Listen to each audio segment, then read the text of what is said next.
You never expect your last job of the year to leave you looking over your shoulder for months afterward.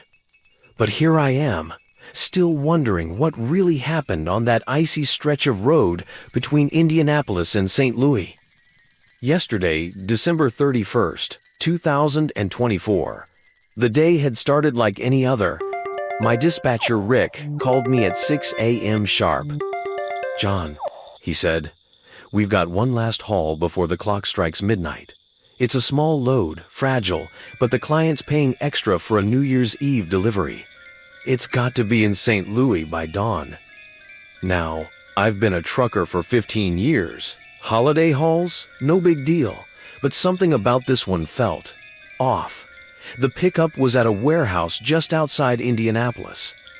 The address led me to a place I'd never been before, an unmarked building with frosted windows and no company logo. The foreman handed me a single well-sealed crate.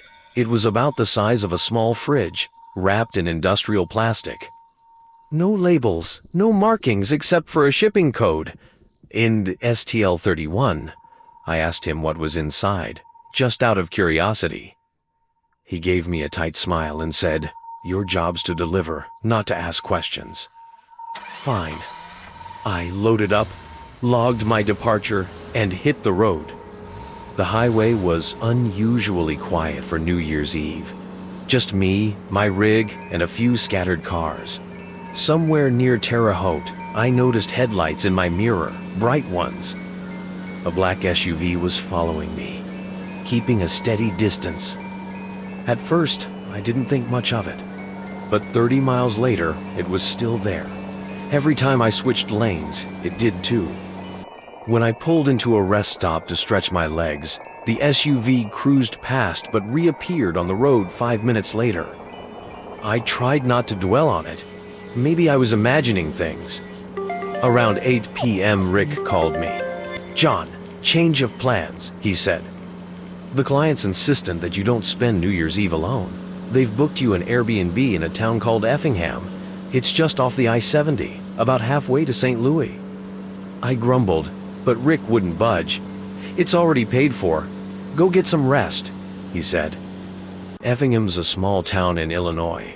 Mostly gas stations and fast food joints. The Airbnb was a quaint little house on a quiet street. When I pulled up, I saw another car in the driveway. A beat-up station wagon. I figured someone else was staying there too. Inside, the place smelled like pine and cinnamon, decked out with Christmas decorations that had overstayed their welcome. A woman in her 40s greeted me with a warm smile. "Hi, I'm Karen. You must be the trucker." She gestured to a man sitting on the couch. "That's my husband, Dan, and these are our kids." The kids, Maggie and Tom, barely looked up. Maggie, the younger one, was drawing at the kitchen table. Tom, a moody teenager, had his headphones on. Karen insisted I join them for dinner. It felt rude to refuse, so I sat down at the table. The food was decent, pot roast, mashed potatoes, but the atmosphere was tense. Dan kept asking about my job, especially the crate I was hauling. "What's in it?" he asked casually, slicing his meat. I shrugged. "No clue, just doing my job." Maggie piped up then. "I bet it's something cool, like a robot or a treasure chest." She slid a drawing across the table, a crude sketch of a truck with what looked like shadowy figures climbing out of the back. "That's creative," I said, forcing a chuckle. Tom, meanwhile, kept staring at me. Not at my face, at my jacket, where my company patch was sewn. When I caught him, he quickly looked away. After dinner, I excused myself to the guest room. I tried to sleep, but something felt off. The walls were thin, and I could hear Karen and Dan arguing in hushed tone. Words like delivery, timing, and tonight floated through the air.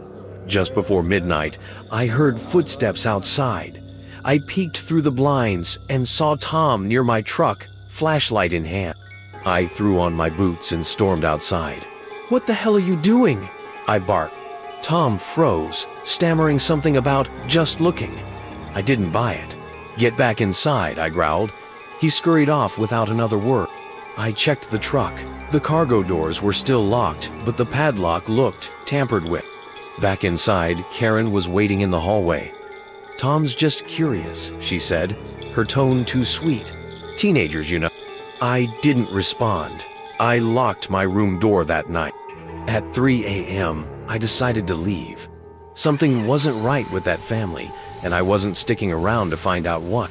As I loaded my gear into the truck, Dan appeared on the porch. "You're leaving early?" he called out, his voice calm but loaded with something unspoken. "Yeah," I said, climbing into the cab. "Tight schedule." As I pulled away, I noticed the black SUV parked at the end of the street. This time, it didn't follow.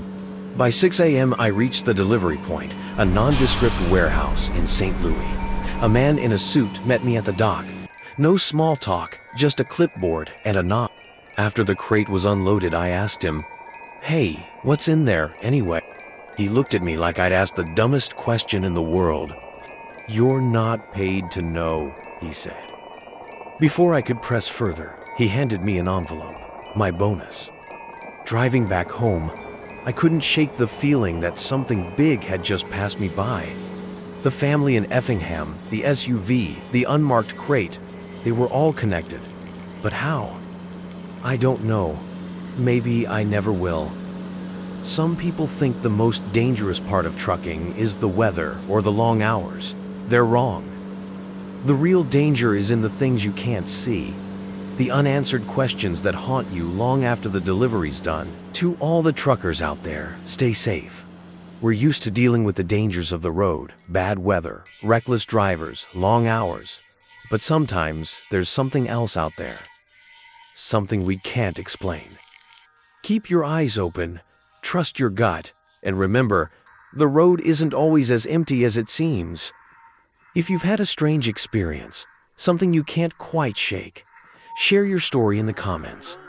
Let's make sure no one out there feels alone in the eerie silence of the highways. This is Eerie Roads USA.